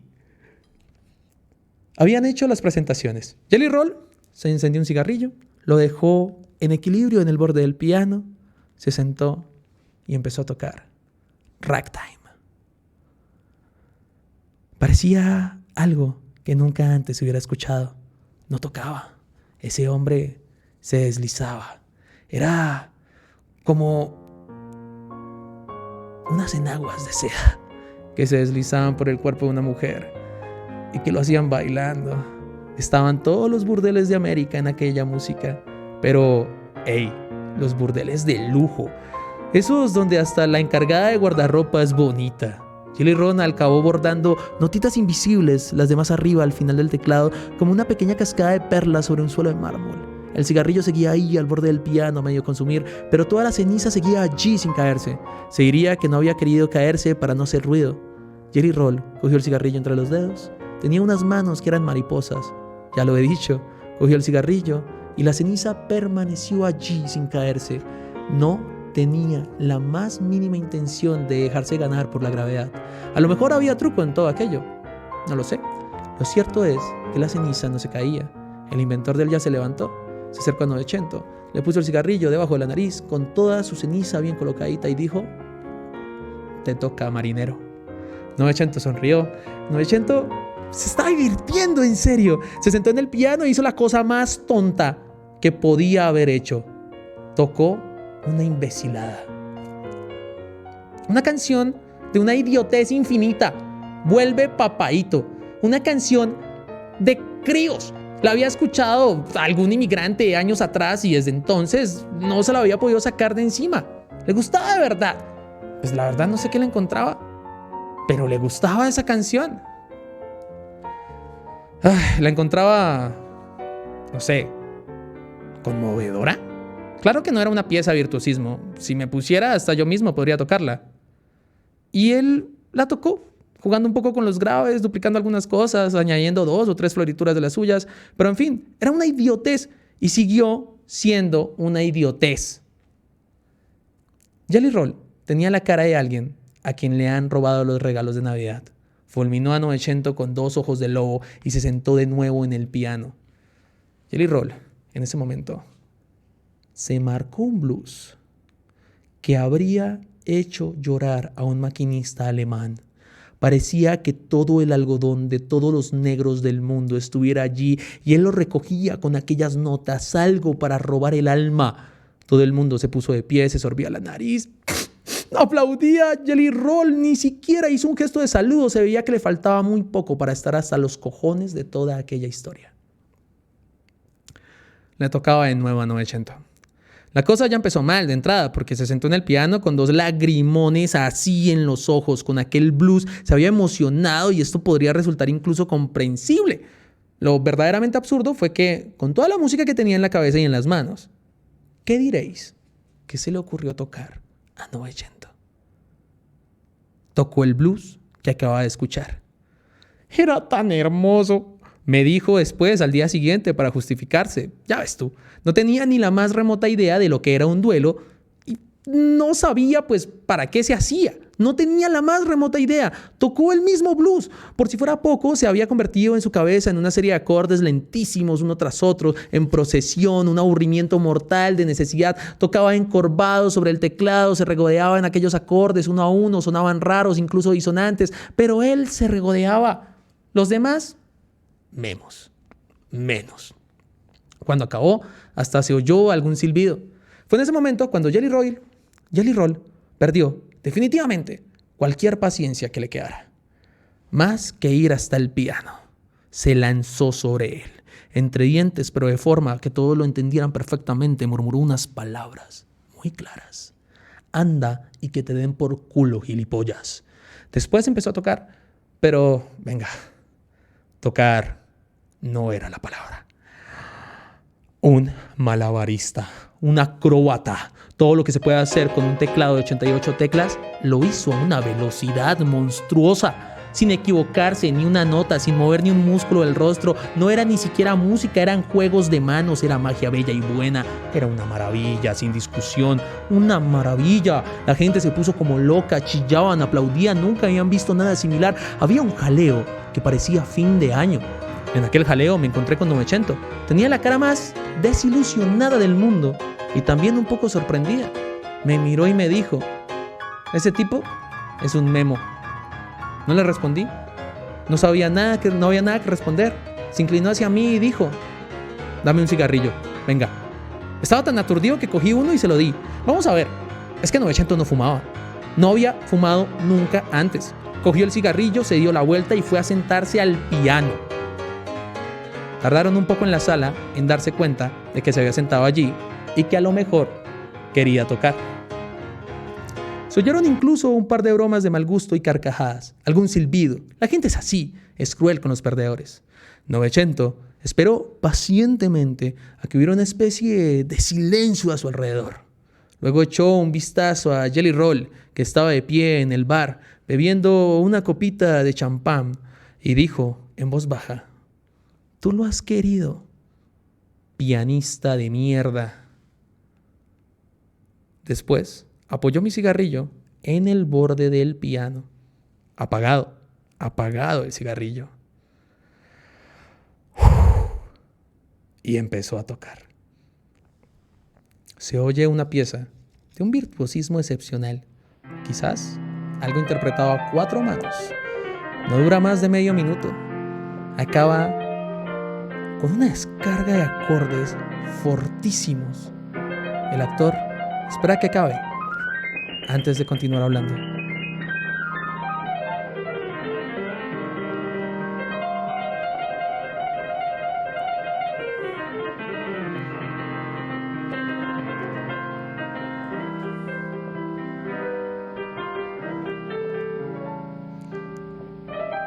Así. El público se lo tragó sin respirar. El público se lo tragó conteniendo el aire, con los ojos clavados en el piano y la boca hasta aquí abierta, como perfectos imbéciles. Permanecieron así en silencio, completamente embobados, incluso después de aquella criminal descarga final de acordes que parecía que tuvieran 100 manos. Parecía que el piano fuera a estallar de un momento a otro. En aquel silencio descabellado, Novecento se levantó, cogió mi cigarrillo, que todavía estaba apagado, se inclinó un poco hacia adelante por encima del teclado, lo acercó en las cuerdas del piano y todo el mundo escuchó un ligero chisporroteo. Lo sacó afuera y el maldito cigarrillo estaba encendido, lo juro, bien encendido. Novecento lo sostenía en la mano como si fuera una pequeña vela. Novecento no fumaba y tampoco sabía tener el cigarrillo entre los dedos. Así que dio unos pasos y llegó ante Jelly Roll Morton y le tendió el cigarrillo. «Fúmatelo tú, yo no sé fumar». Fue en ese momento cuando la gente se despertó del hechizo. Se desató una apoteosis de gritos y aplausos y barullo. No sé, nunca se había visto nada parecido. Todos gritaban, todos querían tocar a Novecento. Era un follón generalizado. No se entendía un carajo, pero yo lo vi allí en el medio, a Jelly Roll Morton fumando, nervioso, aquel maldito cigarrillo, sin saber qué maldita cara poner y sin encontrarla. No sabía ni siquiera hacia dónde mirar. En un momento dado, su mano de mariposa, se la vi y nunca lo olvidaré. Temblaba tanto que en un momento determinado la ceniza del cigarrillo se desprendió y cayó. Primero sobre su hermoso traje negro y luego resbalando hasta el zapato derecho, un zapato negro de charol brillante. Miró aquella ceniza como una nubecilla blanca. Lo miró, lo recuerdo perfectamente. Miró el zapato de charol, la ceniza, y comprendió lo que había que comprender. Lo comprendió. Volvió sobre sí mismo, caminando lentamente, paso a paso, tan despacio, que no se movía la ceniza de aquel sitio. Atravesó el gran salón y desapareció con su zapato de charol negro y sobre uno de ellos una nubecilla blanca que él se llevaba lejos y que decía que alguien había vencido en ese duelo y que no había sido él. Jelly Roll Morton pasó el resto del viaje encerrado en su camarote. Al llegar a Southampton bajó el Virginian. Al día siguiente volvió a partir hacia América en otro barco. Sin embargo, no quería saber nada más sobre Novecento y de todo el resto. Quería regresar y punto. Desde el puente de tercera clase, apoyado en la mura, Novecento lo vio bajar con su hermoso traje blanco y todas las maletas hermosas de cuero claro. Y me acuerdo que solo dijo, y a la mierda también el jazz. Liverpool, Nueva York, Liverpool, Río de Janeiro, Boston, Cork, Lisboa, Valparaíso, Río de Janeiro, Antillas, Nueva York, Liverpool, Boston, Liverpool, Hamburgo, Nueva York, Hamburgo, Nueva York, Génova, Florida, Río de Janeiro, Florida, Nueva York, Génova, Lisboa, Río de Janeiro, Liverpool, y vamos mucho a Liverpool, Río de Janeiro, Liverpool, Nueva York, Cork, Cherburgo, Vancouver, Cherburgo, Cork, Boston, Liverpool, Río de Janeiro, Nueva York, Liverpool, Valparaíso, Nueva York, Liverpool. El océano justo en la mitad. Y fue entonces, en ese momento, cuando se cayó el cuadro. Vean, a mí siempre me ha sorprendido el asunto ese de los cuadros. ¿Lo han pensado? Están colgados durante años después, sin que pase nada. Después de años de que no pase nada, pero nada de nada, ¡zas! Al suelo, se caen. Están ahí colgados del clavo, nadie les dice nada, pero ellos en cierto momento, ¡zas! Se caen al suelo como piedras, en el silencio más absoluto, con todo inmóvil a su alrededor, ni tan siquiera una mosca que se mueva, y ellos, ¡zas! No hay una causa. ¿Por qué precisamente en ese instante? No se sabe. ¡Zas! Al piso. ¿Qué es lo que ocurre con un clavo para que decía que ya no quiere trabajar más? También tiene un alma el clavo, el pobrecillo, toma decisiones. Habló largamente sobre el tema con el cuadro, estaban indecisos sobre cómo actuar, hablaban de ello todas las noches, el cuadro y el clavo desde hacía años. Después decidieron una fecha, una hora, un minuto, un instante y ya está. ¡Zas! Se cayó el cuadro. ¿O los dos? ¿Lo sabían ya desde un buen principio? ¿Ya estaba todo preparado? Mira, yo me largo dentro de 7 años, ¿va? Por mí está bien, ¿de acuerdo? Pues entonces quedamos para el 13 de mayo, ¿vale? Hasta las 6 más o menos. Pongamos las 6 menos cuarto, ¿de acuerdo? Pues entonces, noches y hasta entonces. 7 años después, un 13 de mayo, las 6 menos cuarto, ¡zas! No hay quien lo entienda. Es que no hay quien lo entienda. Es una de esas cosas que es mejor no pensarlas porque si no, no puedes evitar perder la cabeza. Cuando se cae un cuadro, cuando despiertas una mañana y ya no la amas, cuando abres el periódico y lees que ha estallado la guerra, cuando ves un tren y piensas, tengo que largarme de aquí, cuando te miras en el espejo y te das cuenta que eres viejo, cuando en mitad del océano, Novecento levantó la mirada de su plato y me dijo, en Nueva York, dentro de 3 días, bajaré de este barco. ¿Qué? Me quedé de piedra. ¡Zas! Se cayó el cuadro. A un cuadro no puedes preguntarle nada de nada, pero a Novecento pues sí podía. Lo dejé tranquilo durante un tiempo, después empecé pues a hostigarlo, quería comprender por qué, o sea, tenía que saber alguna razón. Uno no se está 32 años en un barco y luego de repente se baja él mismo como si nada hubiera pasado, sin decirle por qué, ni siquiera a su mejor amigo, sin decirle nada. Tengo que ver algo allí abajo, me dijo Novecento. ¿Qué? No quería decir qué. Y resulta comprensible porque cuando al final lo dijo, lo que dijo fue, quiero ver el mar. ¿Qué? Quiero ver el mar. ¿Qué? ¿El mar? Quiero ver el mar. Ya ves tú, podrías pensar en cualquier cosa, pero nunca en esa. No quería creérmelo, o sea, parecía una auténtica tomadura de pelo, no quería creérmelo, es que era una gilipollez y la gilipollez del siglo. Novecento, no sé si lo has notado, pero hace 32 años que estás viendo el mar. ¿Desde aquí? Yo quiero verlo desde allí, no es lo mismo, por Dios. Me parecía estar hablando con un niño. A ver, de acuerdo. Espera estar en el puerto, te asomas y mira todo lo que quieras. ¿Es lo mismo? No, no es lo mismo.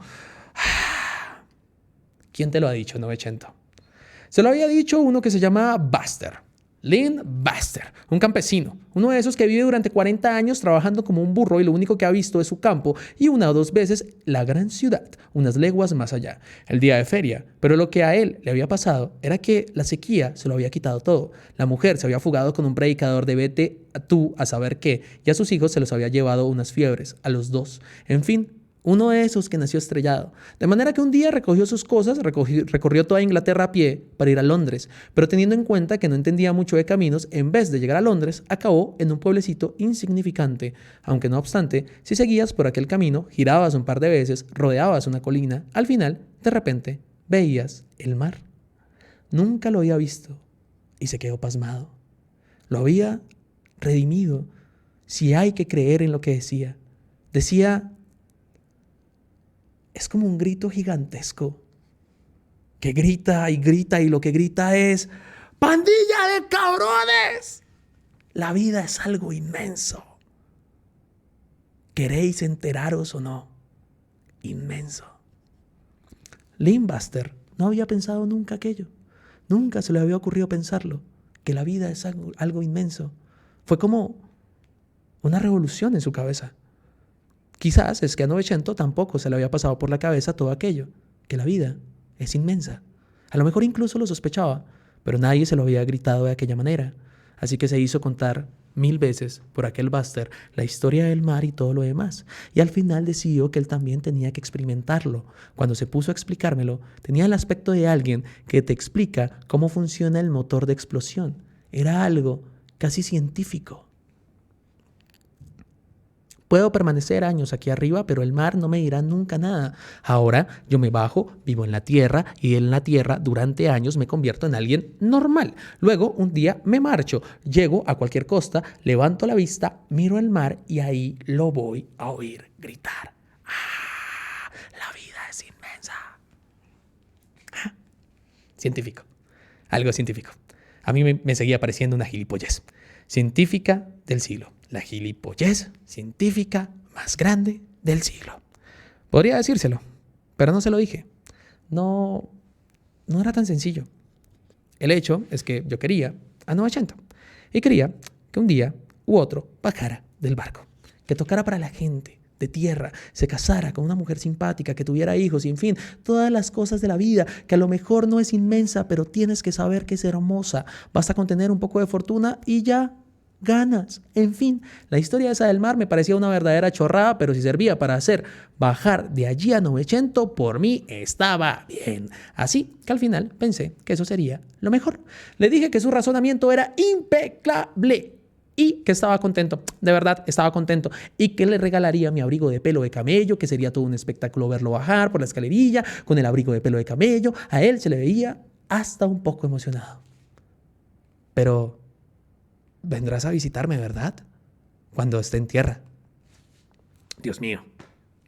Sentía una piedra aquí, en la garganta, en algo parecido. Era algo parecido a una piedra. Sí, si seguía por aquel camino iba a matarme. Detesto las despedidas. Me puse a reír tan fuerte como pude, algo penoso, y dije que claro, que iba a verlo y que sacaríamos a su perro a corretear por el campo y que su mujer cocinaría pavo para nosotros y no sé qué otras idioteces, y él se reía y yo también, pero por dentro ambos sabíamos que la verdad era otra.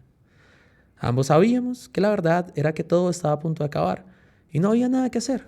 Tenía que ocurrir y estaba ocurriendo. En ese momento, Danny Woodman, Didi Lemon, 900, bajaría del Virginian en el puerto de Nueva York un día de febrero, después de 32 años de vivir en el mar. Bajaría a tierra para ver el mar. Empieza una música tipo vieja balada. El actor desaparece en la oscuridad. Después, reaparece en el papel de 900, en la parte de arriba de una escalerilla de barco de vapor. Abrigo de pelo de camello, sombrero, una gran maleta. Permanece unos instantes ahí, al viento, inmóvil, mirando hacia adelante, mirando a Nueva York. Después, baja el primer escalón, baja el segundo escalón, baja el tercero. En ese momento, la música se interrumpe de repente. 900 se queda clavado. El actor se quita el sombrero y se da la vuelta hacia el público. Ay. Fue en el tercer escalón. 900 se paró de golpe. De golpe. Se paró. ¿Qué pasa? ¿Pisaste mierda?, dijo Neil O'Connor, que era un irlandés que nunca comprendía un pepino, pero había forma de hacerle perder el buen humor. ¿Habrá olvidado algo?, dije. ¿Qué? Ay, yo qué sé. Quizás se ha olvidado de por qué está bajando. No digas estupideces, pero es que es 900. Bueno, no suena tan estúpido ahora. Y mientras tanto, seguía allí, quieto, con un pie en el segundo escalón y otro sobre el tercero. Permaneció así durante un tiempo que se me hizo eterno. Miraba hacia adelante, parecía que buscaba algo. Y finalmente Novecento hizo algo raro. Para variar, se quitó el sombrero, sacó la mano por encima de la barandilla y dejó caer el sombrero. Parecía un pájaro cansado, una tortilla azul con alas, dio un par de curvas en el aire y cayó al mar. Flotaba. Evidentemente, era un pájaro, no una tortilla. Cuando levantamos la vista hacia la escalerilla, vimos a Novecento enfundado en su abrigo de pelo de camello, en mi abrigo de pelo de camello, que volvía a subir 2 escalones, de espaldas al mundo, con una extraña sonrisa en la cara. 2 pasos más y Novecento desapareció dentro del barco. Ahí nos quedamos en la barandilla. ¿Has visto? Dicen que ha llegado el nuevo pianista, dijo Neil O'Connor. Ah, dicen que es el más grande, dije yo. Y en ese momento no sabía si sentirme triste o loco de contento.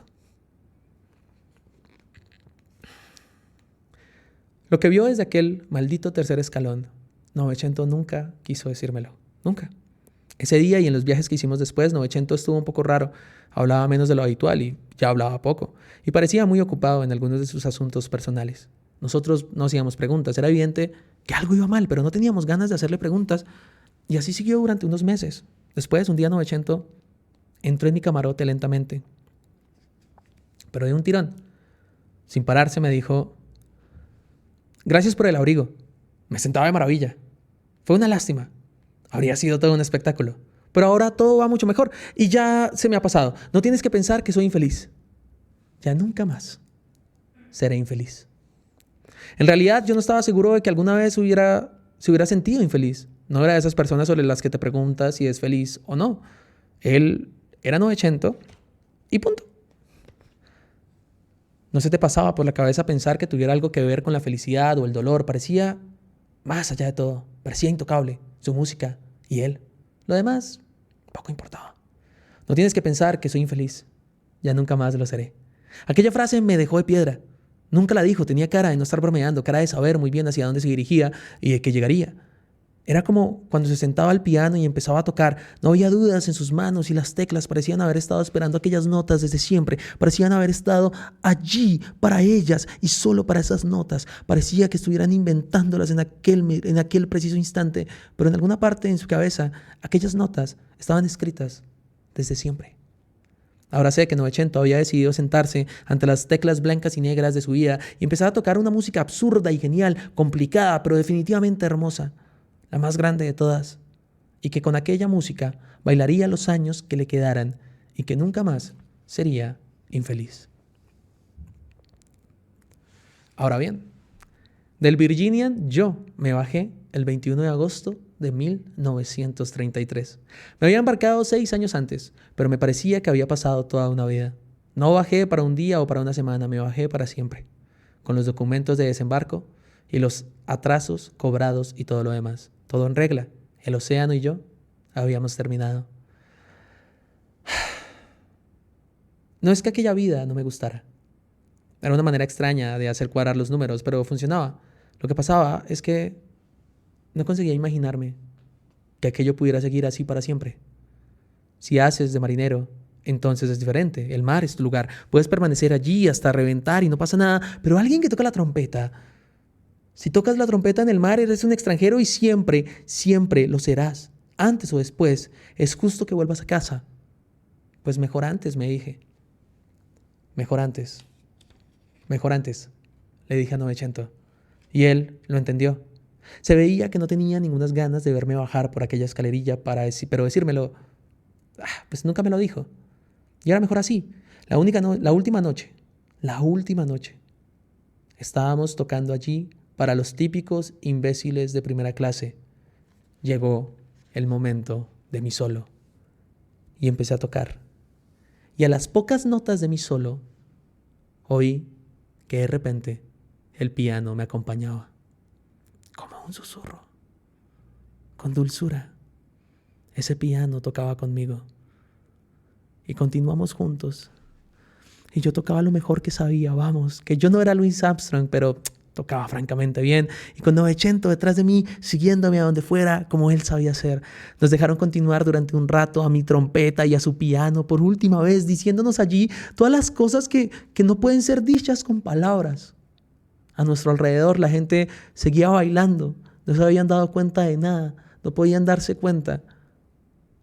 Seguían bailando como si nada ocurriera. Como mucho, quizás, alguien le dijera a otro: "Psst, hey, mira a ese de la trompeta, qué gracioso. ¿Estará borracho o estará loco? Mira a ese de la trompeta. Mientras toca, está llorando".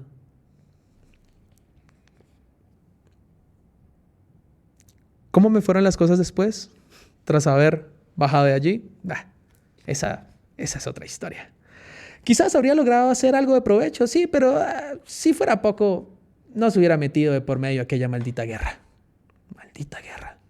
La guerra lo complicó todo, ya no se entendía nada de nada. Era necesario tener un gran cerebro para no perder el norte. Era necesario tener cualidades que yo no tenía. Yo sabía tocar la trompeta. Es sorprendente lo inútil que resulta tocar la trompeta cuando hay una guerra alrededor. Y encima, una guerra que no te suelta. De todos modos, no supe nada más ni del Virginia ni de Novecento durante años. No es que me hubiera olvidado, seguía acordándome de ellos siempre. Solía preguntarme a menudo: ¿quién sabe lo que haría Novecento si estuviera aquí? ¿Quién sabe qué diría? ¡A la mierda la guerra!, diría. Pero si era yo quien lo decía, no era lo mismo. Me iban tan mal las cosas que de vez en cuando cerraba los ojos y volvía al barco. A tercera clase. A escuchar a los inmigrantes que contaban ópera y a Novecento tocando quién sabe qué música. Sus manos, su cara, el océano alrededor. Iba tirando a base de fantasías y de recuerdos y es lo único que puedes hacer. A veces, para salvarte, no hay otra cosa que puedas hacer. Un truco de pobres, pero un truco que siempre funciona. En fin, aquella era una historia acabada, que parecía verdaderamente acabada. Luego, un día, me llegó una carta. Me la había escrito Neil O'Connor, el irlandés, el que no paraba de hacer bromas. Sin embargo, aquella vez era una carta seria. Decía que el Virginian había acabado destrozado durante la guerra, lo habían utilizado como hospital flotante y al final había acabado en tal estado que habían decidido hundir el barco. Lo habían hecho desembarcar en Plymouth a la escasa tripulación restante, lo habían llenado de dinamita y antes o después lo llevarían mar adentro para terminar con aquel asunto. ¡Boom! Y se acabó el Virginian. Después había una postdata que decía: ¿tienes $100? Te juro que te los devolveré. Y más abajo, otra postdata que decía: Novecento no se ha bajado del barco. Solo eso. Novecento no se ha bajado del barco. No dejé de darle vueltas a esa carta en mis manos durante días. Después cogí el tren que iba a Plymouth, fui hasta el puerto, busqué el Virginian, lo encontré, le di un poco de dinero a los vigilantes que había allí, subí al barco, lo recorrí de cabo a rabo, bajé a la sala de máquinas, me senté sobre una caja que tenía toda la pinta de estar llena de dinamita, me quité el sombrero, lo dejé en el suelo y permanecí allí en silencio, sin saber qué decir. Allí, quieto, mirándolo. Allí, quieto, mirándome. Dinamita también debajo de su culo, dinamita por todas partes. Seguro que ustedes se dirán que él sabía que yo iba a ir, como siempre, las notas que iban a tocar. Ahí estaba Danny Woodman, T.D. Lemon, Novecento, con aquel rostro envejecido, pero de un modo hermoso, envejecido sin cansancio. Ninguna luz en el barco, solo la que se filtraba desde el exterior. ¿Quién sabe cómo? Sería la noche. Las manos blancas, la chaqueta bien abrochada, los zapatos relucientes. No se había bajado. En la penumbra, Novecento parecía un príncipe. No se había bajado.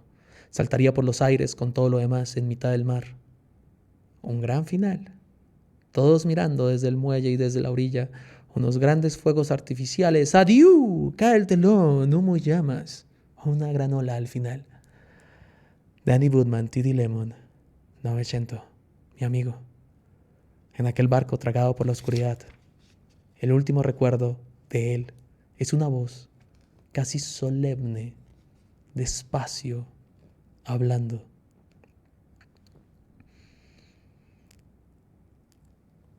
Aquella gran ciudad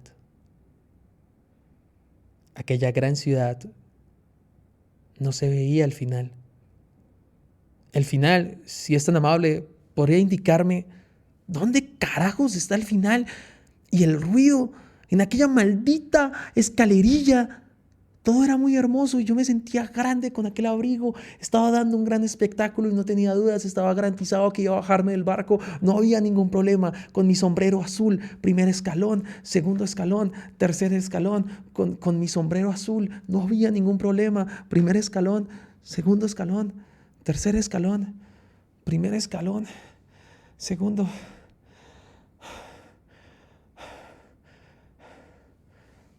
No fui lo que vi, lo que me detuvo. Fue lo que no vi, lo que me detuvo. ¿Puedes comprenderlo, hermano? Lo que no ves, lo busqué, pero es que no existía. En toda aquella inmensa ciudad había de todo, excepto, había de todo, pero no había un final.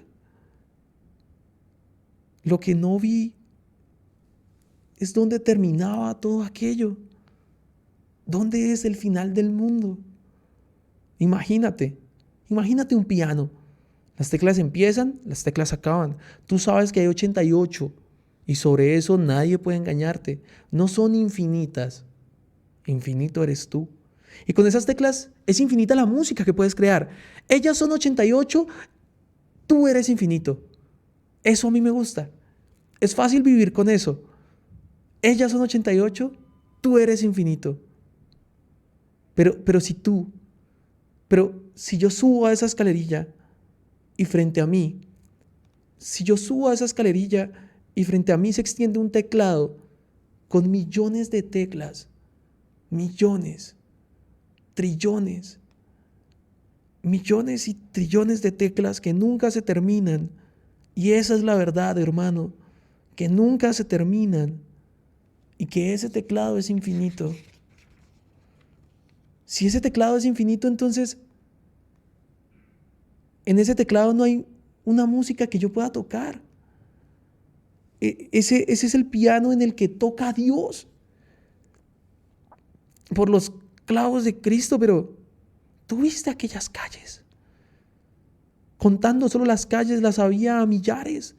¿Cómo las arregláis para escoger solamente una por la que andar? Para escoger solo una mujer, para escoger solo una casa, para escoger solo una tierra que sea la vuestra, un paisaje para mirar, una forma de morir, todo ese mundo encima que ni siquiera sabes dónde acaba y cuánto hay. ¿No tenéis miedo de acabar destrozados solo con pensar en esa enormidad, solo con pensar en ella y para vivirla? Yo nací en este barco y por aquí pasaba el mundo, pero a razón de 2000 personas cada vez. Y aquí había también deseos, pero no más de los que caben entre una proa y una popa. Tocabas tu felicidad sobre un teclado que no era infinito. Así lo aprendí yo. La tierra es un barco demasiado grande para mí. Es un viaje demasiado largo. Es una mujer demasiado hermosa. Es un perfume demasiado intenso. Es una música que no sé tocar. No tengo ni idea cómo tocarla. Perdóname, pero no voy a bajar. Déjame volver atrás, por favor.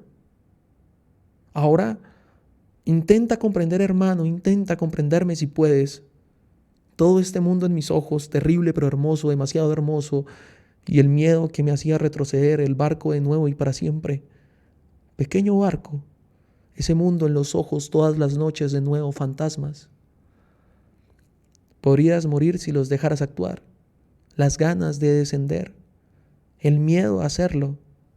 Así es como te vuelves loco. Tienes que hacer algo y yo ya lo he hecho. Primero lo imaginé, después lo hice. Cada día durante años, 12 años, millones de momentos, un gesto invisible y lentísimo. Yo, que no fui capaz de bajar de este barco para salvarme, me bajé de mi vida, escalón a escalón. Y a cada escalón era un deseo, a cada nuevo paso un deseo al que decirle adiós. No estoy loco, hermano, no estamos locos cuando hemos encontrado el sistema para salvarnos. Somos astutos como animales hambrientos. La locura no tiene nada que ver. Eso es el genio. Es la geometría, la perfección. Los deseos estaban destrozándome el alma. Podía vivirlos, pero no lo conseguí. Así que entonces los conjuré y uno a uno los fui dejando atrás de mí. Geometría, un trabajo perfecto. A todas las mujeres del mundo las conjuré tocando una noche entera para una mujer, una, la piel transparente, las manos sin joyas, las piernas delgadas, movía la cabeza al compás de mi música sin una sonrisa, sin bajar la mirada nunca, una noche entera. Cuando se levantó no fue ella la que salió de mi vida, fueron todas las mujeres del mundo. Al padre que nunca voy a ser lo conjuré, contemplando morir a un niño durante días, sentado a su lado, sin perderme nada de aquel terrible espectáculo hermosísimo. Quería ser la última cosa que viera en ese mundo, y cuando se marchó mirándome a los ojos, no fue él quien se marchó, fueron todos los hijos que nunca tendré. La tierra que era mi tierra en algún rincón del mundo, la conjuré escuchando cantar a un hombre que venía del norte. ¿Y cuando lo escuchabas? Cuando lo escuchabas veías el valle, las montañas que lo rodeaban, el río que descendía lentamente, la nieve de invierno, los lobos por la noche. Cuando aquel hombre acabó de cantar, acabó mi tierra para siempre, donde sea que esa tierra se encuentre. Los amigos que deseé, los conjuré, tocando contigo y para ti, aquella noche, en la cara que ponías, en los ojos, los vi. A todos aquellos, a mis queridos amigos, cuando te marchaste, todos se fueron contigo. Dije adiós a la maravilla cuando vi los descomunales icebergs del mar del norte desmoronándose derretidos por el calor. Dije adiós al milagro cuando vi reír a los hombres que la guerra había destrozado. Dije adiós a la rabia cuando vi llenar este barco de dinamita. Dije adiós a la música, a mi música, el día que conseguí tocarla toda en una sola nota, en un instante. Y he dicho adiós a la alegría, conjurándola cuando te he visto entrar aquí. No es locura, hermano, es geometría. Es un trabajo de cincel. He desmontado la infelicidad, he descerebrado mi vida de mis deseos. Si pudieras recorrer mi camino, los encontrarías uno tras otro conjurados, inmóviles, detenidos para siempre, señalando la ruta de este extraño viaje que a nadie nunca conté, salvo a ti. Novecento en ese momento se aleja hacia los bastidores, se detiene, se da la vuelta. Ya me estoy viendo la escena. Cuando llegue allá arriba, ese tipo, el de las puertas del cielo, buscando mi nombre en la lista y no lo encuentra. ¿Cómo ha dicho que se llama? Novecento. Nojinski, Notabartolo, Norvalis, Nonza. Es que nací en un barco. ¿Cómo dice? Nací en un barco y morí en el barco. No sé si entonces quedó anotado. Ah, es usted un náufrago. No, una explosión. 6 quintales, medio dinamita, boom, kaboom, no más Novecento. ¿Y usted qué tal se encuentra ahora? No, pues bien, bueno, es que está el asunto este del brazo. Se me extravió el brazo entre la tierra y el cielo, pero me han asegurado que le falta un brazo. Sí, ya sabe, con la explosión. Ah, tendría que haber un par de brazos por allí. ¿Cuál le falta? El izquierdo. Ah, rayos, por Dios. ¿Qué pasa? Me temo que solo nos quedan 2 brazos derechos, ¿sabe? 2 brazos derechos, pues sí. En ese caso, ¿a usted no le importaría qué? Pues eso, ¿se podría quedar con un brazo derecho o... ¿Me quiere dar un brazo derecho en vez de otro brazo izquierdo? Pues sí, eso es la opción. Pues no, en la práctica, mejor uno derecho que nada. Es lo mismo que pienso yo. Espera un momento, voy a buscarle otro brazo derecho. En todo caso, ya me pasaré por aquí dentro de unos días a ver si ha llegado algún brazo izquierdo. Oiga, tengo uno blanco y otro negro. No, del mismo color. No es que tenga nada contra los negros, ¿eh? Eso es lo que, pues, cuestión de, sí, simetría. Qué mala pata, ¿no? Toda la eternidad en el paraíso, con 2 manos derechas. ¡Ja! Y ahora nos hacemos la señal de la cruz. Nunca sabes qué mano usar si tienes 2 manos derechas para hacerte... Bueno, vacila un instante, luego se hace una veloz señal de la cruz con las 2 manos. Toda la eternidad, millones de años, como un papanatas, vuelve a hacerse la señal de la cruz con las 2 manos. Un infierno en el paraíso.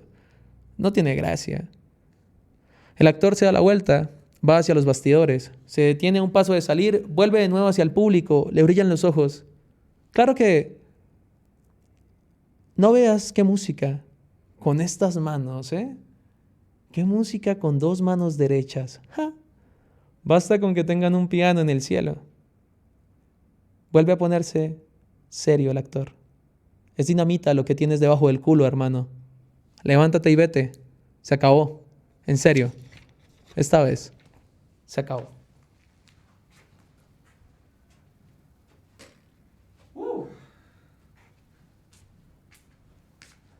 900 de Alessandro Barico. La leyenda del pianista en el océano, editorial Anagrama. Muchísimas gracias por habernos acompañado en esta lectura. Muchísimas gracias a los hermanos de Explodo que nos estuvieron acompañando en este live, que estuvieron haciendo el cambio de cámaras, que me estuvieron ayudando con la música. Muchísimas gracias a ti también por haberme acompañado en este live, que es un live bastante diferente porque pues no puedo leer los comentarios, pero puedo meterme de lleno totalmente en la lectura. Por aquí creo que me quiere hablar la voz de Dios. Dale. Tú puedes, Dios. Muchísimas gracias, amigos. Uf, no calculé bien cómo hacer esta vuelta sin agua. No he hecho, no he revisado los comentarios, pero si están ahí, por favor déjenme en comentarios todos los comentarios que quieran, porque obviamente los estaré leyendo después. Además, esta lectura después la estaremos descargando como todas las lecturas y las estaremos subiendo al canal de YouTube. De nuevo, agradeciendo al canal de Explodo. Si están ahí conectados, por favor busquen a Explodo en redes sociales para darles un like, darles un follow a modo de agradecimiento de mi parte por haberme prestado su estudio y por darme el apoyo de hoy para hacer esta lectura pues un poco más producida. Así que si les gustó, por favor déjenlo en comentarios. Pues obviamente si están por ahí en TikTok o en Twitch, si se quieren dejar algún regalo, joya, qué agradecimiento tan bonito sería ese. Y si tú dices, no, es que no tengo dinero, no te preocupes. Tu follow en TikTok, tu follow en Twitch. Perdón, tu follow en TikTok, tu follow en Twitch, en Instagram, en mis redes, en la Explodo, tu comentario, tu suscripción. Obviamente es una gran ayuda, de hecho es la más grande ayuda. Decirle a las otras personas que también en redes sociales se lee, que no solamente son videojuegos y gente bailando de maneras graciosas, también hay gente leyendo de manera graciosa. Si les gustó mucho esta lectura, déjenos también en comentarios qué otro libro les gustaría que leyéramos en esta producción.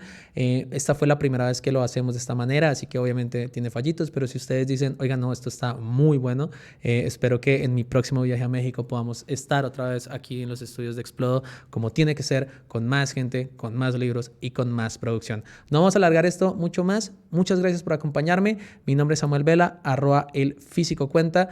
Queridos amigos, muchas gracias por haberme acompañado en esta lectura. Nos vemos en una próxima lectura. Sean felices. Chao, chao.